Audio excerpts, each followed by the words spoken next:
The dust on Emma Hartford's worn boots told the story of another 5-mile journey before the sun had even reached its peak in the Wyoming sky. And when the drifter cowboy named Cole Brennan saw her stumbling past his campsite with empty wooden buckets swinging from a yoke across her shoulders, something in his chest cracked open like the parched earth beneath their feet. It was August of 1876, and the small settlement outside of Cheyenne had seen no rain for 3 months straight. Cole had been traveling through, taking odd jobs where he could find them, trying to outrun memories of a war that had ended 11 years ago but still haunted his sleep. He was 26 years old, lean and sun-darkened, with hands that knew hard work and eyes that had seen too much death. He had been camping on the outskirts of the settlement for 2 days, helping a rancher repair fences for a few dollars and hot meals. When he first spotted Emma that morning, the sun was just beginning its assault on the land. She could not have been more than 22 or 23, with dark auburn hair pulled back in a braid that hung down her back, and a face that might have been beautiful if it were not so drawn with exhaustion. Her calico dress was faded and patched, hanging loose on a frame that spoke of too many missed meals. But it was her eyes that caught him, green as spring grass in a land that had forgotten what green looked like, filled with a determination that bordered on stubbornness.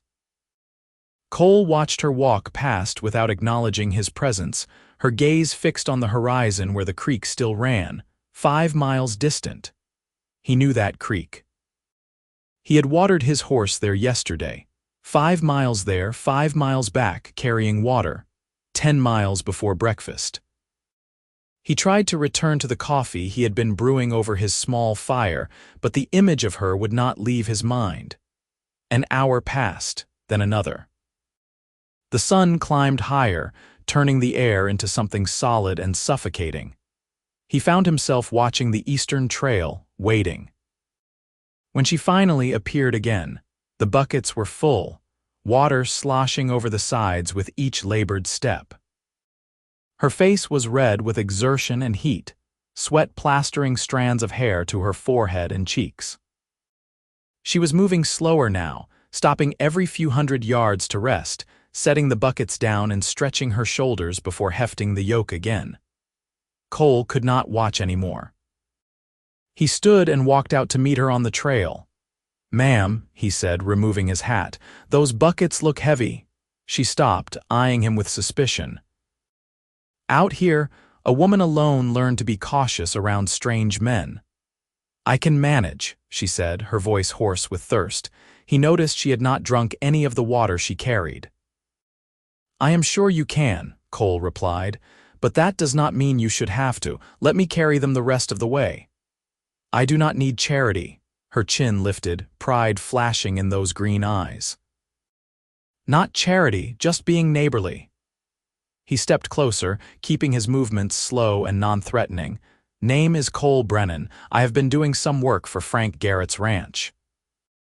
Something in his honest, open expression must have convinced her, because her shoulders sagged slightly. "Emma Hartford," she said quietly. "I live another mile up the road with my brother and his wife." "Then let me walk with you at least. These roads are not always safe." She hesitated, then nodded. Cole took the yoke from her shoulders, feeling the weight of it settle onto his own. It was heavier than he had expected, the wood worn smooth from countless trips, grooved where it had bit into her flesh day after day. They walked in silence for a while, Emma's steps already lighter without the burden. Cole could feel her watching him from the corner of her eye, trying to determine what kind of man he was. "How long have you been making this walk?" he asked finally. "Since April. That is when our well went dry." Her voice was matter-of-fact, as if accepting that life would simply be hard and there was nothing to be done about it. "Every day. Twice a day. Once in the morning, once in the evening. We need the water for drinking, cooking, washing. My brother's wife just had a baby 2 months ago. They need water to keep clean, to keep the baby healthy." Cole felt anger rising in his chest, though not at her. Your brother should be making this walk. Emma's jaw tightened. Thomas was injured last year. A horse rolled on him, crushed his leg. He can barely walk to the barn and back, and Margaret, she needs to care for the baby, so it falls to me. And there is no one else, no other family, just us three and the baby now. Our parents died 5 years ago, cholera. Thomas got the homestead claim, such as it is. We have been trying to make it work, but it has been hard. The drought does not help. They crested a small rise, and Cole could see the Hartford place in the distance. It was a modest homestead, a rough cabin with a lean-to addition, a small barn that leaned slightly to one side, and a chicken coop. A few scraggly vegetables struggled in a garden plot, and he could see where the well stood, bone dry, near the side of the house. "That is it," Emma said, and he heard both love and despair in her voice. As they approached, a man emerged from the cabin, leaning heavily on a crutch. He was older than Emma by perhaps 5 years, with the same auburn hair and a face weathered by pain and worry. "Emma," he called out, then stopped when he saw Cole. His expression hardened. "Who is that?" "Someone helping me with the water," Emma called back. "Do not worry, Thomas, he is all right." Cole carried the buckets to the cabin door, setting them down gently to avoid spilling more than necessary. Thomas Hartford watched him with suspicious eyes, the eyes of a man who hated that he could not protect his own family the way he wished. "I am Cole Brennan," Cole said, extending his hand. "Working for Frank Garrett temporarily." Thomas shifted his crutch and shook Cole's hand reluctantly. "Thomas Hartford, I appreciate you helping my sister, but we do not need ongoing charity." "Thomas," Emma said sharply, "he was just being kind." "Kindness often comes with expectations," Thomas muttered. Cole understood the man's pride even as it frustrated him. He had seen what drought and hardship could do to people, how it could make them prickly and defensive. "No expectations," he said evenly. "Just doing what any decent person would do." A baby's cry came from inside the cabin, and a moment later, a thin young woman appeared in the doorway, a red-faced infant in her arms. This had to be Margaret. She looked exhausted, with dark circles under her eyes and the slightly wild look of someone existing on too little sleep. "Emma, thank goodness," Margaret said. "I need water to wash these cloths and some to boil for." "I know," Emma said gently, taking one of the buckets and carrying it inside. Cole touched his hat brim to Thomas and started to turn away when he heard himself say, "Tomorrow we dig a well right by the door." All 3 adults froze. Thomas stared at him. "What? A well?" "Right here." Cole pointed to a spot about 15 feet from the cabin door. "No woman should have to walk 10 miles a day for water. It is not right and it is not necessary."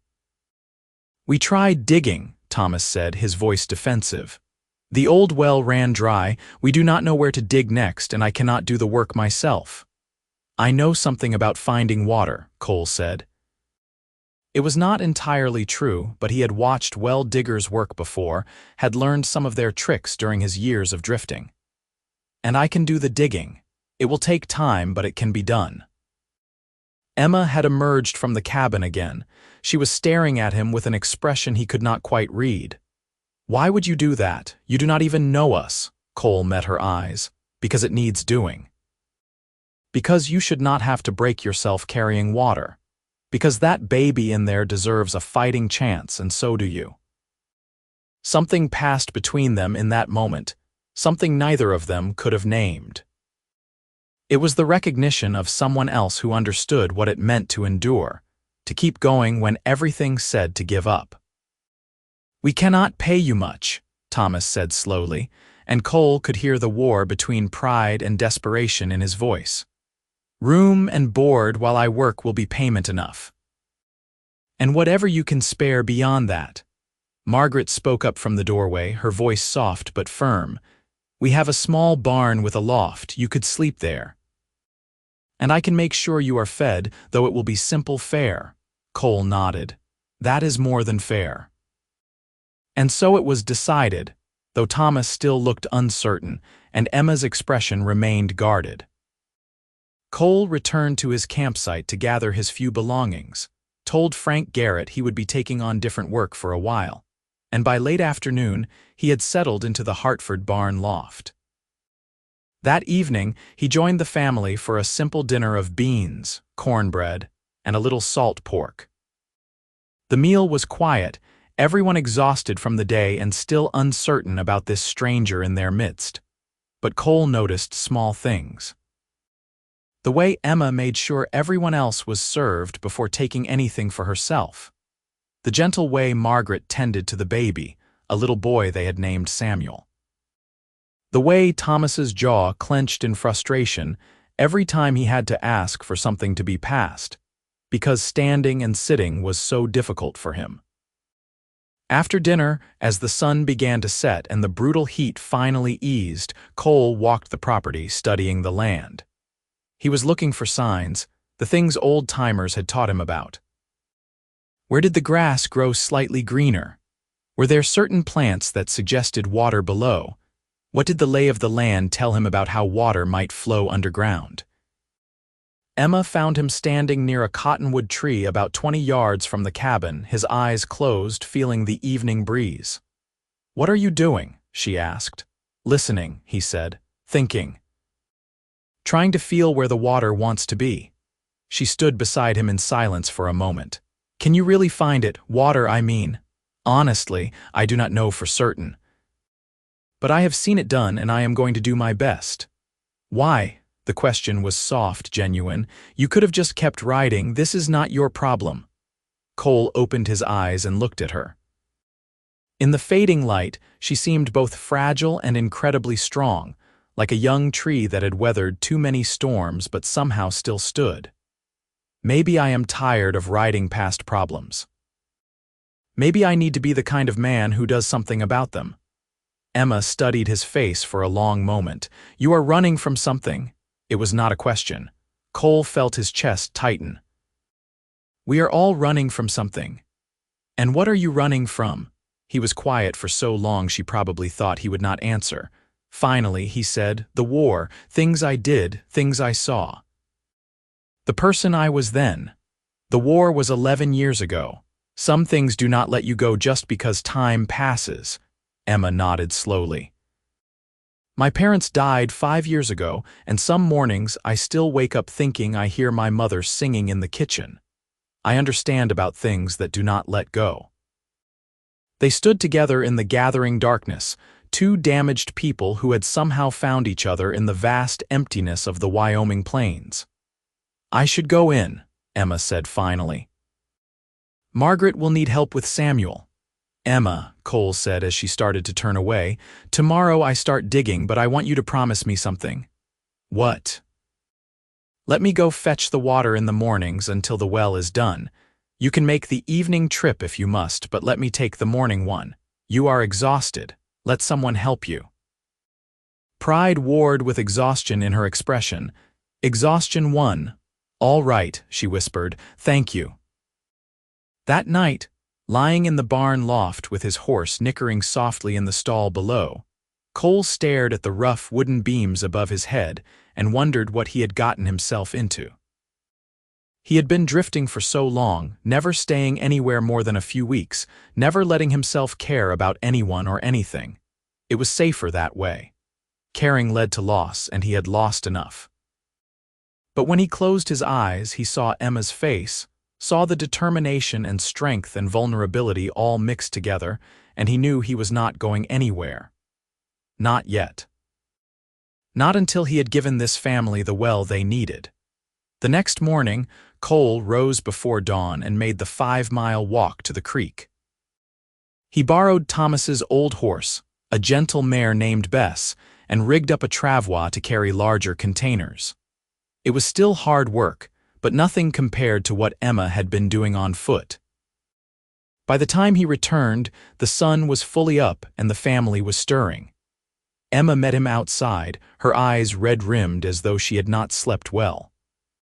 "You really did it," she said, sounding surprised. "I gave my word," Cole replied simply. After a quick breakfast, he began the real work. He had chosen his spot carefully, about 15 feet from the cabin door in a direct line with the kitchen side. He marked a circle about 4 feet in diameter and began to dig. The earth was hard and dry and progress was slow. Thomas had a pick and shovel, both well-worn but functional. Cole worked steadily, removing layer after layer of reluctant soil. The sun climbed higher and the heat became oppressive. Emma brought him water every hour, watching him work with a mixture of hope and doubt. "How deep do you think you will need to go?" she asked. "Could be 20 feet, could be 50, no way to know until we hit water." 50 feet, her face fell, that could take weeks. Then it takes weeks. Cole wiped sweat from his forehead. It will still be better than walking 5 miles twice a day for the rest of your life. Thomas came out on his crutch, his face tight with the pain of moving. "You do not have to do this," he said, and Cole could hear that he meant it. "We have managed this long." "Managing is not the same as thriving," Cole said, driving the pick into the earth. "You have a son now. He deserves better than just managing." Something in Thomas's expression softened. He lowered himself awkwardly to sit on a stump near the digging site. "What made you this way?" "So determined to help people you do not know." Cole paused, leaning on his shovel. "The war made me a lot of things I am not proud of. Maybe this is me trying to balance the scales a little." "You were young during the war. 15 when I lied about my age and enlisted, 20 when it ended, old enough to do terrible things." Thomas was quiet for a moment. "We all have things we regret. The trick is not letting them define us forever." "Is that the trick?" Cole asked, and there was a bitter edge to his voice he had not intended. "It is what I tell myself when I wake up and cannot walk without pain. When I see my sister breaking herself to keep us alive and I can do nothing to stop it. When I hold my son and wonder if I will ever be able to teach him to ride or work beside him in the fields. Yes, that is the trick. You do not let the bad things win." Cole looked at Thomas with new respect. The man might be injured, but he was not broken, not where it mattered. As the days passed, a rhythm developed. Cole would rise before dawn, fetch water from the distant creek, return and eat breakfast with the family, then dig until the heat became too dangerous, usually around noon.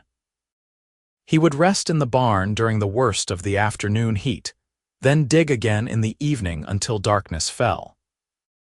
After dinner, he would sit with the family, listening to their stories, slowly becoming part of their lives rather than just a stranger helping out.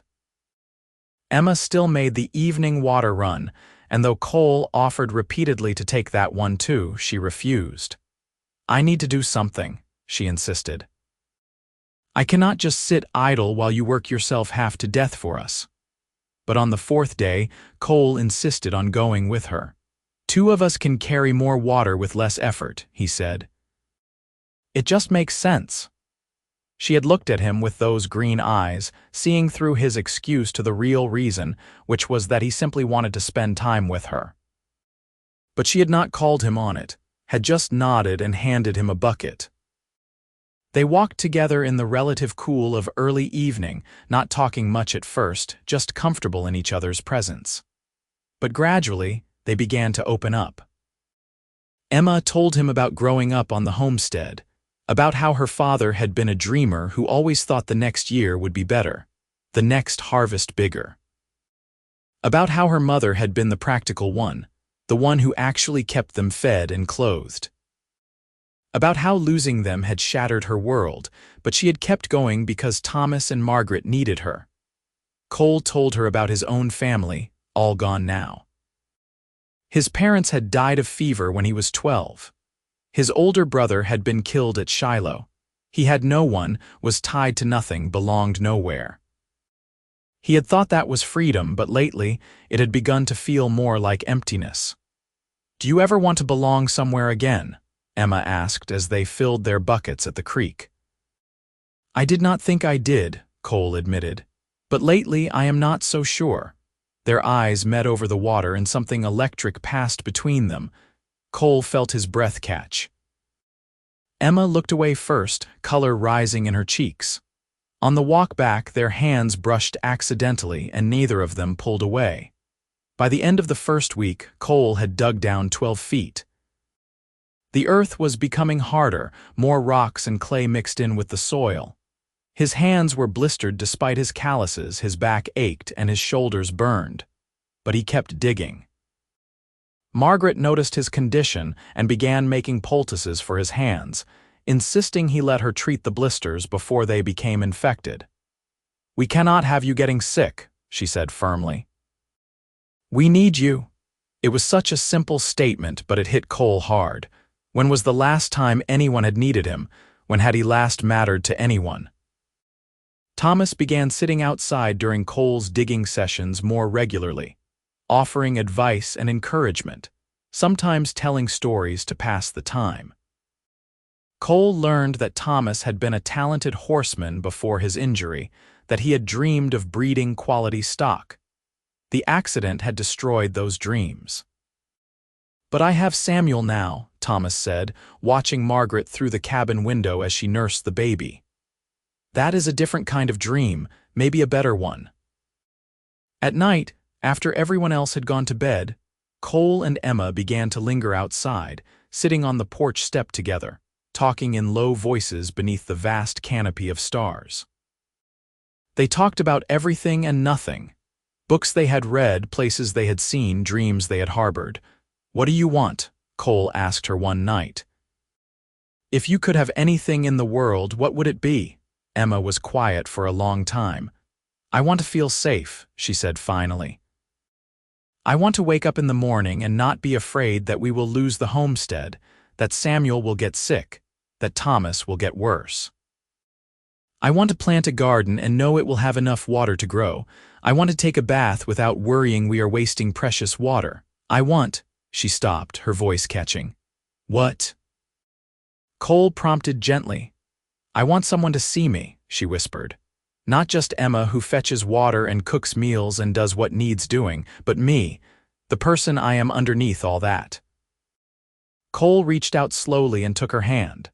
"I see you," he said, his voice rough with emotion. "I see you, Emma Hartford, and you are extraordinary." She turned to him, tears glistening in her eyes. "You barely know me. I know enough. I know you are strong and stubborn and so brave it terrifies me. I know you would die before you let your family down. I know you have a laugh that sounds like music even though I have only heard it twice. I know that when you smile, really smile, it makes me believe the world might not be such a hard place after all." Cole, his name was a whisper on her lips. He cupped her face gently with his free hand, his thumb brushing away a tear that had escaped. "I know I am just a drifter with nothing to offer. I know I have no right to feel this way, but Emma, I am falling in love with you and I do not know how to stop." "Then do not stop," she breathed and kissed him. It was soft and tentative at first, both of them afraid to break something precious. But then, Emma made a small sound in the back of her throat and pressed closer, and Cole wrapped his arms around her, holding her like she was the most valuable thing in the world. When they finally pulled apart, both breathing hard, Emma rested her forehead against his.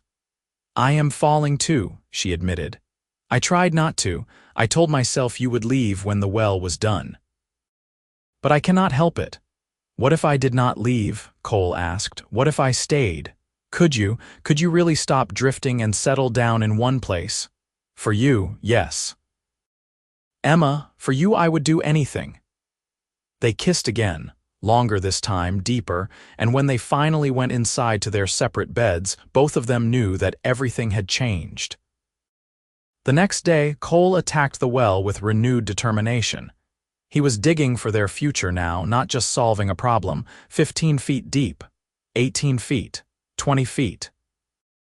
The earth grudgingly gave way to his pick and shovel. Thomas noticed the change in both Cole and Emma, saw the way they looked at each other, the way they found excuses to stand close together.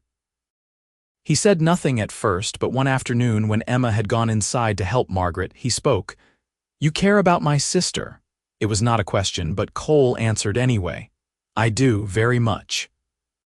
She has been through a lot. I will not see her hurt."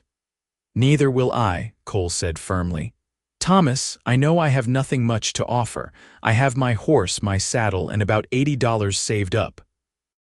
But I am a hard worker and I am honest, and I would spend every day of the rest of my life making sure Emma was happy and cared for." Thomas studied him for a long moment. "What are you saying?" "I am saying that when this well is done, I want to ask Emma to marry me, but I wanted your blessing first. You are her family and your opinion matters." Thomas's stern expression softened. "You really mean that? Every word?" "Then you have my blessing. More than that, you have my gratitude. You have given us more than water, Cole Brennan. You have given us hope." On the 23rd day of digging, when Cole was down 32 feet and beginning to wonder if he had chosen the wrong spot after all, his shovel hit mud. Real, wet, glorious mud. "Thomas!" He shouted up the shaft. "Thomas, I found it." Within minutes, the entire family was gathered at the edge of the well. Cole dug deeper, and water began seeping up through the mud slowly at first, then faster. By evening, there was a foot of clear, cold water at the bottom of the well. Emma was crying, laughing, her hands pressed to her mouth. Margaret was weeping too, clutching Samuel to her chest. Even Thomas had tears in his eyes. "You did it," Emma said when Cole climbed out of the well, muddy and exhausted and grinning like a fool. "You really did it." "We did it," Cole corrected. He was looking only at her, his heart so full it felt like it might burst. "Emma, I need to ask you something." "Now," she laughed through her tears, "you are covered in mud. I do not care. I have waited 23 days, and I cannot wait another minute." He took her hands, oblivious to the mud he was transferring to her. "Emma Hartford, I came here as a drifter with no purpose and no place. But you gave me both. You made me want to be better, to do better. You made me want to stay in one place for the first time in 11 years. Emma's eyes went wide. "Cole, what are you saying?" He dropped to one knee right there in the mud beside the well he had dug for her. "I am saying I love you. I am saying I want to spend the rest of my life making sure you never have to walk 5 miles for water again. I am saying that if you will have me, I want to marry you and build a life here with you and your family. I know I do not have much, but I have my hands and my back and my heart, and all of it is yours if you want it." "Yes," Emma said, the word coming out as a sob. "Yes, yes, yes." She pulled him to his feet and kissed him, not caring about the mud or the audience or anything else. Cole lifted her off her feet and spun her around, both of them laughing now. Thomas cleared his throat loudly. "I suppose I should mention that I already gave him my blessing," he said to Emma, grinning. "You knew."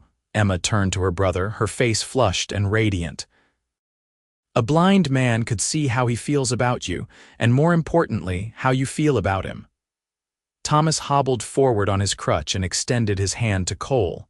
"Welcome to the family, brother." The well needed another week of work to be properly finished.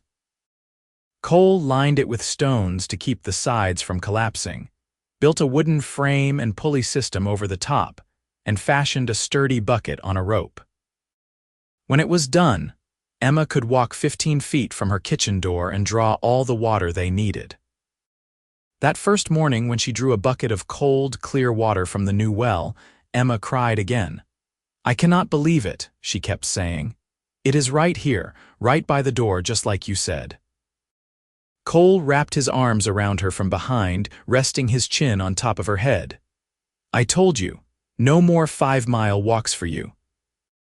They were married 3 weeks later in a small ceremony at the church in Cheyenne. Margaret made Emma a dress from fabric Cole had bought with some of his savings, pale blue cotton with white lace at the collar. Emma had never owned anything so fine. Cole wore his only suit, cleaned and pressed, his hair trimmed and his face freshly shaved. Frank Garrett came to the wedding, along with several other ranchers Cole had worked for and a few of the townspeople who knew the Hartford family. It was a small gathering, but full of genuine warmth. When the preacher asked if Cole would take Emma as his wife, to have and to hold from this day forward, for better or worse, for richer or poorer, in sickness and in health, Cole's voice rang out clear and strong. "I will." And when Emma said the same, her green eyes locked on his, Cole knew he had finally found the place he belonged.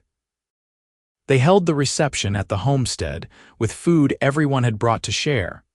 Someone had a fiddle, and there was dancing in the yard as the sun set. Cole waltzed Emma around in the dust, both of them grinning like children. "Happy?" he asked her. "Happier than I knew I could be," she replied. "Cole, you saved us. You saved me." "No," he said seriously. "You saved me, Emma. I was lost before I found you. I was just going through the motions of living without really being alive. You gave me a reason to stop running." They had turned the small lean-to addition into a bedroom for the newlyweds. It was not much, just a narrow room with a bed, a dresser, and a washstand, but it was theirs. That night, lying in each other's arms, Cole and Emma whispered promises and dreams into the darkness. "I want children," Emma said softly. "I want to fill this house with noise and laughter." "How many children?" Cole asked, smiling against her hair. "As many as we are blessed with, but at least 3, maybe 4. 4, Cole pretended to consider this. "I suppose we will need to add on to the house then. We will need to do a lot of things, build up the ranch, get more livestock, plant better crops now that we have water." "We have time," Cole assured her. "We have the rest of our lives." Cole threw himself into building a life with the same determination he had brought to digging the well.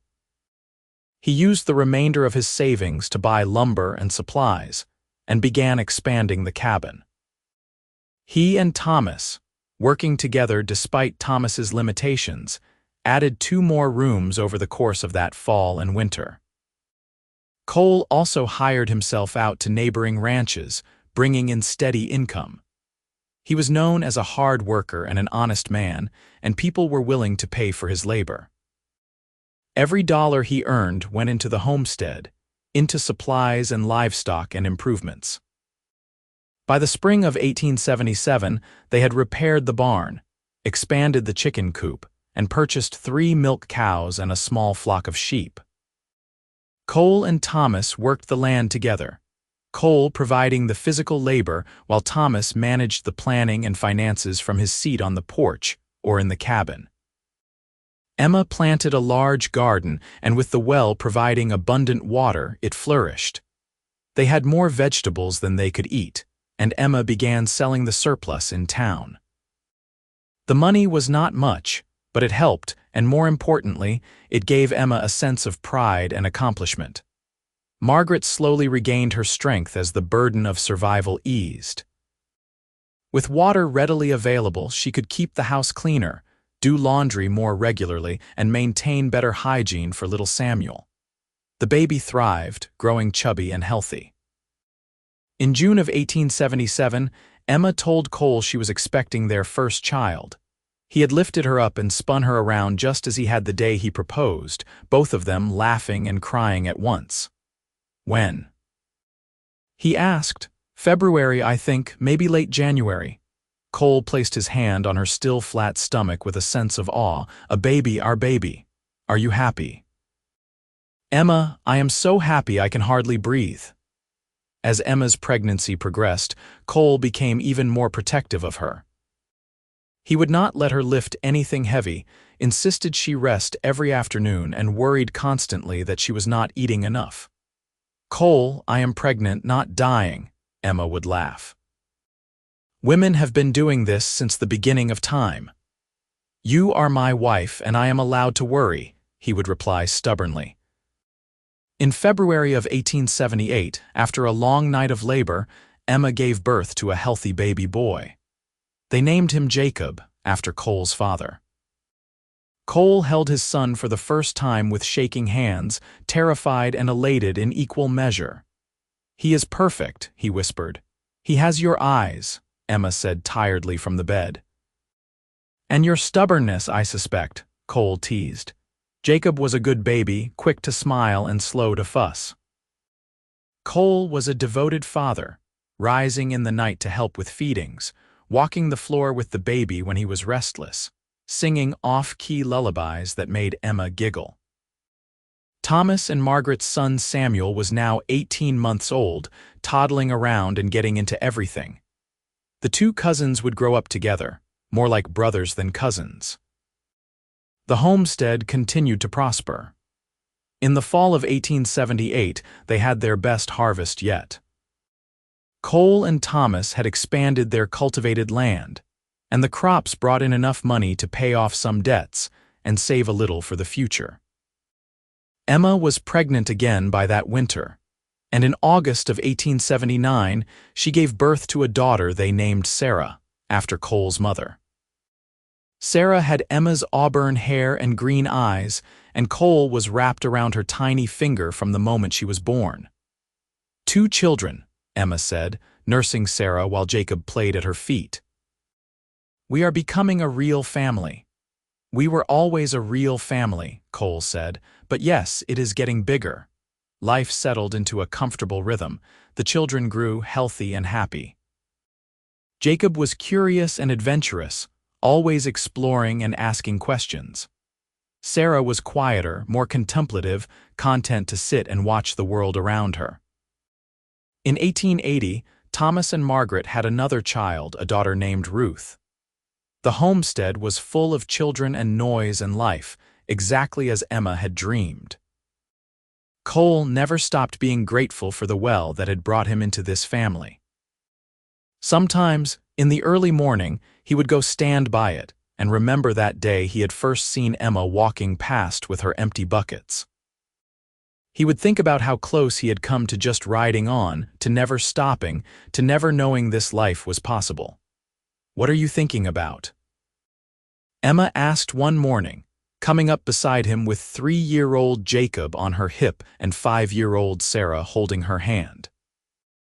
"Just remembering," Cole said, taking Jacob from her and settling the boy on his shoulders. "Remembering the day I saw you walking past and decided to stop running." "Best decision you ever made," Emma said with a smile. "Best decision I ever made," Cole agreed. By 1882, the Hartford Brennan homestead was one of the most prosperous in the area. They had expanded their land holdings, built a larger barn, and established a reputation for quality livestock. Thomas, working from his chair or with his crutch, had proven to be an excellent manager and businessman. Cole provided the physical labor and had a gift for working with animals. Together, they made a formidable team. Emma had become known in Cheyenne for her garden produce and her skill with preserving and pickling. She sold her goods at the general store, and people would ask specifically for Emma Brennan's pickles or Emma Brennan's jam. Margaret took in sewing and mending, her neat stitches and quick work making her popular with the townspeople. Between all their efforts, the family was not just surviving but thriving. In the spring of 1883, Emma told Cole she was expecting again. "I hope you are not tired of children yet," she said with a smile. "Never," Cole assured her. "This house could hold a dozen kids and I would be happy." "Let us not go quite that far," Emma laughed. Their third child, a son they named Daniel, was born in January of 1884. He was a big baby, healthy and loud, with a shock of dark hair like Cole's. Jacob was now 6 years old and already helping his father with chores around the homestead. He was fascinated by the animals and begged to learn everything Cole could teach him about horses and cattle. Sarah, at 5, was her mother's shadow, learning to cook and garden and preserve food. She had a gentle way with her younger siblings, often helping to care for them. Life was not without its challenges. There were droughts, though never as bad as the one that had brought Cole to them. There were harsh winters when they huddled together for warmth and worried about the livestock. There were childhood illnesses that scared them all. Thomas's leg continued to cause him pain, some days worse than others. But they faced everything together as a family. Cole and Emma's love had not dimmed with time. If anything, it had grown deeper, richer, more complex. They knew each other's moods and thoughts, could communicate with a glance across a crowded room. On their 10th wedding anniversary in 1886, Cole took Emma into Cheyenne for a rare night away from the children. Thomas and Margaret agreed to watch all the kids, shooing them out the door with smiles. Cole had saved up to take Emma to dinner at the nicest restaurant in town. She wore her best dress and he wore his suit, and they felt like royalty as they ate and talked and laughed together. 10 years, Emma said, reaching across the table to take his hand. Can you believe it has been 10 years? Best 10 years of my life, Cole said. Emma, I need you to know something. Every single day I wake up grateful that I saw you on that trail. Grateful that I stopped. Grateful that you let me into your life. I am the grateful one, Emma said, her eyes shining with tears. You gave me everything I dreamed of and so much more. You gave me love and security and a future. You gave me beautiful children and a home I am proud of. You gave me you, and that is the greatest gift of all. They spent the night at the hotel in Cheyenne, a luxury they had never before allowed themselves. In the morning, they returned to the homestead, to their children and their family and their life. The years continued to pass. Jacob grew into a strong, capable young man, passionate about ranching and eager to take on more responsibility. Sarah became a beautiful young woman, skilled in all the domestic arts and with her mother's business sense. Daniel was the family jokester, always making everyone laugh, with a gift for music and a surprisingly good singing voice.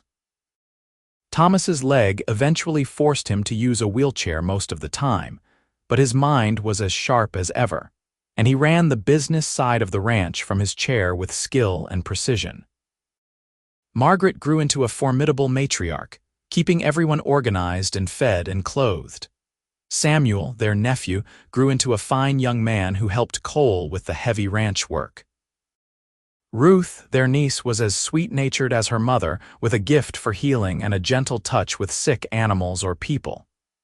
In 1890, Emma told Cole she was expecting again. They were both surprised, as Emma was now 37 years old and they had assumed their family was complete.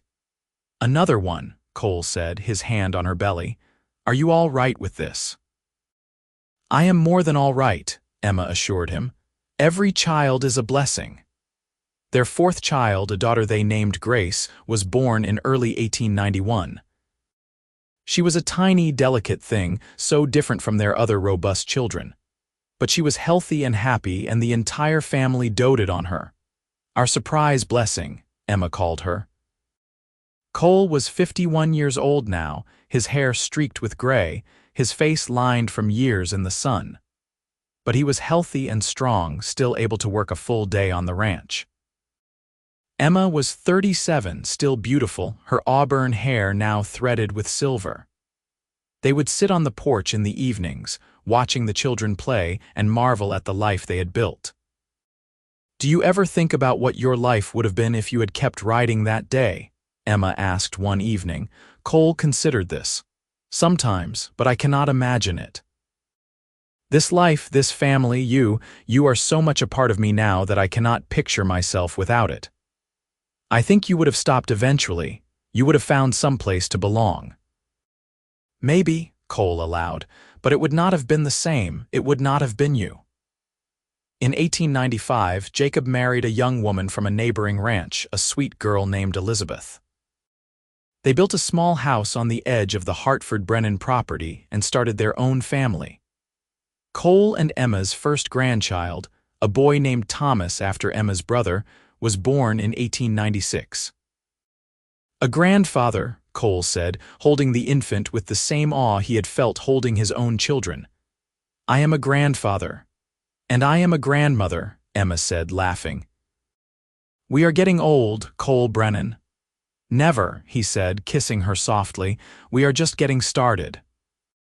Sarah married in 1897, a young lawyer from Cheyenne who was kind and intelligent and clearly adored her.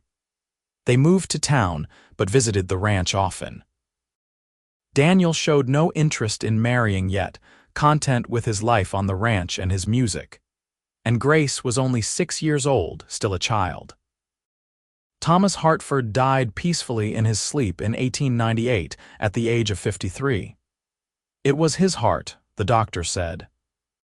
He had been having trouble for a while but had told no one, not wanting to worry anyone. The family mourned him deeply. He had been the glue that held them together in the early days, the reason Emma had stayed and fought to keep the homestead. Cole helped carry his brother-in-law's coffin, tears streaming down his face. "He gave me my chance," Cole said to Emma that night. "He could have turned me away that first day, but he did not. He let me stay and dig that well. He gave me you." "He loved you like a brother," Emma said, crying herself. "He told me once that you were the answer to a prayer he did not know he had prayed." Margaret stayed on the homestead, living in the main house with them. She was only 50, still vibrant and active, and helped care for Grace and the grandchildren who were starting to accumulate. The new century arrived, and with it came changes. The Wild West was becoming less wild. Railroads crisscrossed the territory. Wyoming had become a state in 1890. Towns were growing into cities. The frontier was disappearing. But the Hartford Brennan Ranch remained, a testament to hard work and family and love. Cole and Emma were now in their late 50s and 60s respectively, but still active and involved in every aspect of the ranch. Jacob had taken over most of the day-to-day operations, with Daniel helping. Sarah visited often with her growing family. Grace was growing into a lovely young woman, with her mother's green eyes and her father's kind heart. In 1905, Cole and Emma celebrated their 30th wedding anniversary. All their children and grandchildren gathered at the ranch for a massive celebration. There was food and music and dancing. Jacob made a toast, his voice thick with emotion. "To my parents," he said, raising his glass. "Who taught me what love looks like? Who showed me that hard work and dedication and family are what matter in this life? Who built this ranch with their own hands and their own sweat and their own determination? To Cole and Emma Brennan." "To Cole and Emma," everyone echoed. That night, lying in bed in the room they had shared for 3 decades, Cole pulled Emma close. "30 years," he said. 30 years since I saw you walking down that trail with your buckets. 30 years since I made the best decision of my life." "Tomorrow we dig a well right by the door," Emma quoted, smiling. "That is what you said, and you did. You kept your promise, Cole." "You have kept all your promises." "And I will keep on keeping them," Cole said, "for as long as I have breath in my body." They made love tenderly, gently, with the practiced ease of long-married partners who knew every inch of each other's bodies, every preference, every sensitive spot. Afterwards, they lay tangled together, listening to the sounds of the night. "I love you," Emma whispered. "I love you too," Cole replied. "Today, tomorrow, and all the days after that." The years continued to roll by. More grandchildren came, filling the ranch with noise and joy. Jacob and Elizabeth had 4 children in total. Sarah and her husband had 3. Daniel finally married at 38, choosing a widow with 2 children of her own, and they added 1 more to the mix. Grace married at 21, a young rancher from near Laramie who worshipped the ground she walked on. They settled close by, and Grace remained deeply involved in the family ranch. Cole and Emma entered their 70s, their hair white now, their faces deeply lined, but their eyes still bright with love for each other. They moved slower, needed more rest, but they were still present, still active in their families' lives. Margaret passed away in 1912, joining her husband after 14 years without him. She was buried beside Thomas in the small cemetery near the church in Cheyenne. In 1915, Cole became ill. It started as a cough that would not go away, then progressed to weakness and fatigue. The doctor could do little but make him comfortable. Pneumonia, he said. At 75, Cole's body was simply wearing out. Emma refused to leave his side. She sat by his bed day and night, holding his hand, talking to him, reminding him of their years together. "Do you remember the well?" she would ask. "Do you remember how you dug for 23 days straight? Do you remember how proud you were when you hit water?" "I remember everything," Cole would whisper. "Every moment with you is burned into my heart." Their children and grandchildren came to say goodbye. Cole blessed each one, told them he loved them, reminded them to take care of each other and the ranch. On a warm evening in late June, with Emma lying beside him on the bed, her head on his shoulder just as she had done for 44 years, Cole drew his last breath. "I love you," were his last words. "Always." Emma wept, but there was also peace in her grief. They had been blessed with a long life together, had built something beautiful and lasting. Cole was buried on the ranch, on a hill overlooking the homestead, where he could watch over the family he had loved so well. The entire community came to the funeral, a testament to the man he had been. Emma lived another 8 years without him. She stayed active and involved with her family, helping to raise great-grandchildren, teaching the family recipes and traditions. But she never stopped missing Cole. Every morning, she would visit his grave and talk to him, telling him about the family, about the ranch, about how much she missed him. In the spring of 1923, at the age of 70, Emma Hartford Brennan died peacefully in her sleep. She was buried beside Cole on the hill, their gravestones side by side. The Hartford Brennan Ranch continued on, passed down through the generations. The well that Cole had dug in 1876 still produced water 100 years later, a testament to his skill and determination. The family never forgot the story of how it all began, of the drifter cowboy who saw a woman walking 5 miles to fetch water and decided to dig a well right by the door. It became a family legend, told to each new generation. The story of how love and determination and hard work could overcome any obstacle. The story of how one good decision, one moment of compassion could change everything. Because that is what Cole had done. He had seen someone in need and had helped. And in helping, he had found the home he had been searching for. He had found purpose and family and love. He had found Emma. And Emma had found him, her unexpected blessing. The man who had appeared when she needed him most, and had given her everything she had ever dreamed of and more. Theirs was a love story for the ages, born in the hard soil of Wyoming, nurtured by sweat and sacrifice, and lasting far beyond their lifetimes. It lived on in their descendants, in the ranch they had built, in the well that still flowed with cool, clear water. And on quiet evenings, when the wind blew across the prairie and the sun set over the mountains, you could almost see them there on the hill where they were buried. Cole and Emma, together still, watching over the family and the land they had loved so well. Two souls who had found each other in the wilderness and had built something beautiful that would last forever.